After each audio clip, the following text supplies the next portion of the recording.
So think of it like this. Think of it, if you've got something like 53 times 4, this is the same as 4 times 53, which is the same as 4 times 50 plus 3. Now I'm going to leave out the times sign here because that's what expanding brackets looks like. And I'm just expanding both of those terms. I'm just multiplying both of those terms by 4. So I go 4 times 50, which is 200. And then I do 4 times 3, which is 12. And then I just add the two together, and I get 212 for that one. Okay, so there's a number example. And expanding brackets means taking the brackets and multiplying it by whatever's on the outside. Now in the number, we can bring these numbers together. Okay, but in algebra, we can't always do that. Okay, so let's look at some algebra examples. And suppose I've got something like 5 times the 2x plus 3. All right, so what this means is take 2x plus 3 and just multiply it by 5. So when I do that, here's where our multiplying terms practice comes in handy. 5 times 2x is 10x, and then 5 times positive 3 is a positive 15. Now, I can't combine these terms because they're not like terms, so I leave it. That's it. That's the final answer. Okay, let's look at another one here. Suppose I've got a negative number on the outside. Suppose I've got negative 6 times 5 plus 2a. And I'll just show you how I do this one.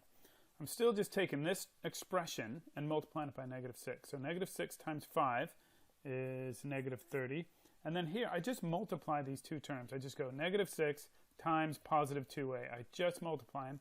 And a negative times a positive is a negative, and I get 12a. Okay? So don't just do the multiplying, and these terms most likely are not going to combine. Okay, now suppose instead of a number on the outside of the brackets, I've got a letter. So suppose I've got a times 3a minus 4, that expression. Now, I do the same thing. I just multiply a times 3a, which gives me 3a squared, and I multiply a times negative 4.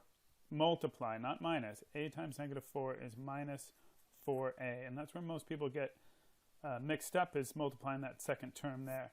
All right, I cannot combine those because they're not like terms. All right, now let's take a look at this one, which looks really hard, but I'm taking this expression here and multiplying it by this term here. Okay, so some people do these arrow things to remind them just to multiply. 2x cubed times x is 2x to the power of 4, and 2x cubed times positive 7x squared is multiply those coefficients and add those exponents. And that's it. Okay, we'll try one more. And suppose I've got a negative on the outside, negative 3n squared times the expression n cubed minus 7. And I just multiply these two together and these two. Not forgetting to multiply and not subtract or do anything there. So multiplying these two, I get negative 3n to the power of 5. And when I multiply these two, I get a positive 21n squared. Okay, so I hope that helps out a little bit, and I'll give you some practice questions and see how you go. Good luck.